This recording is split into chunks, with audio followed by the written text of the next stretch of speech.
Hello dear students, welcome to all at Meenakshi e tutor. Dear student, आज का हमारा topic रहेगा role of teacher as agent of change.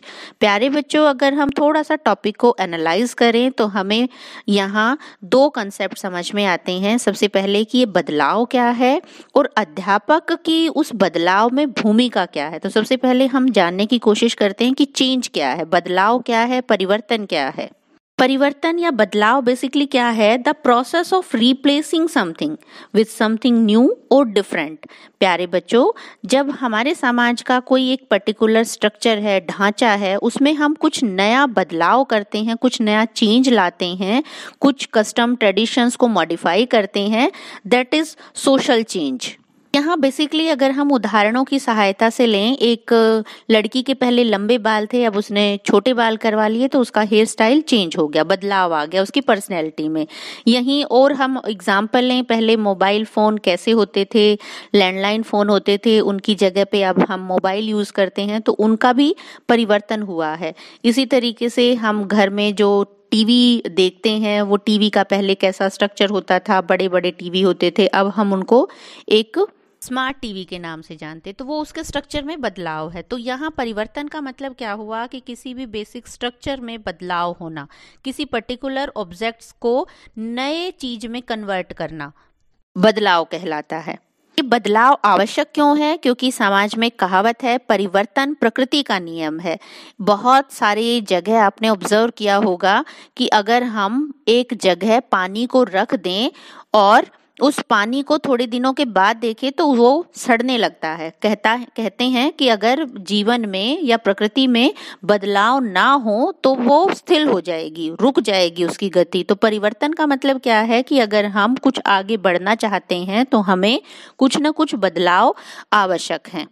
प्यारे बच्चों, second thing is that कि एक अध्यापक को ही उस बदलाव में प्रमुख एजेंट क्यों माना गया है। इसके लिए हमें थोड़ा सा कंसेप्ट को गहराई से डीपली एनालाइज करना पड़ेगा, क्योंकि हमारे भारतीय समाज का जो स्ट्रक्चर है वो है स्पिरिचुअल स्ट्रक्चर।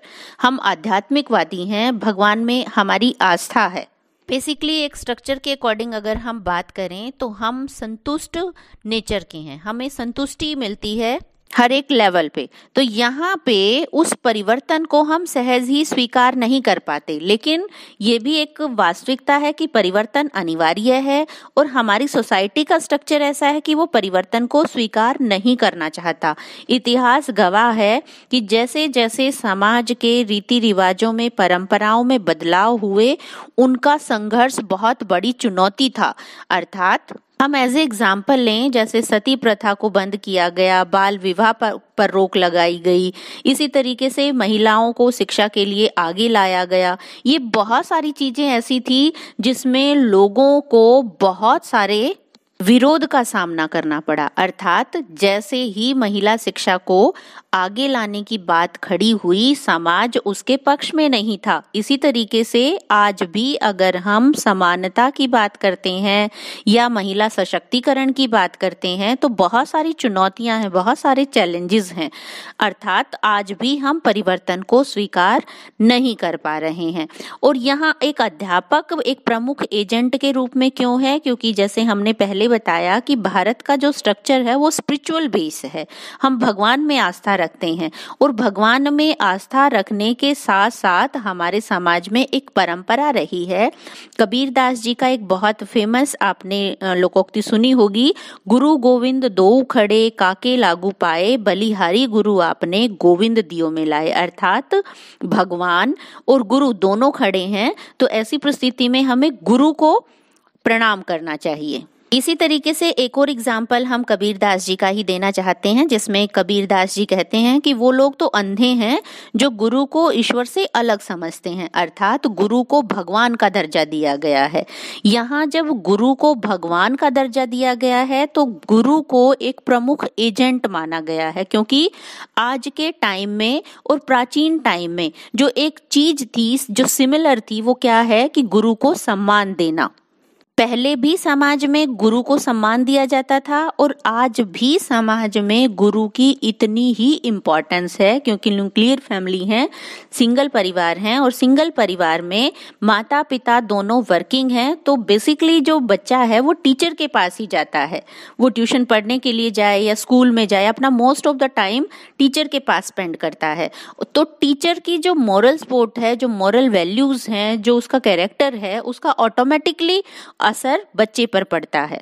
इसीलिए अध्यापक को एक प्रमुख एजेंट माना गया है, क्योंकि वो क्या करता है, जैसे आप इमेज में देख पा रहे हैं, गुरु की भूमिका क्या है, वो बच्चे को फिजिकली, मेंटली या हम कहें बौद्धिक रूप से, व्यावसायिक रूप से, हर तरफ से बच्चे को प्रभावित करता है। यानी कि बच्चे के व्यक्तित्व के निर्माण में एक अध्यापक की बहुत बड़ी भूमिका है। हाँ, अगर हम इसको एक लाइन में समझना चाहें तो हम कह सकते हैं कि भारत का जो भविष्य है उसका निर्माण विद्यालयों में होता है, स्कूल में होता है। क्यों? क्योंकि मोस्ट ऑफ द टाइम बच्चा स्कूल में अपना स्पेंड करता है और वहीं से वो मॉरली स्ट्रांगनेस उसको मिलती है, वहीं से वो डेमोक्रेटिक फीलिंग सीखता है, वहीं से वो अपनी सारी वो चीजें सीखता है जो उसे फ्यूचर में अडॉप्ट करनी है।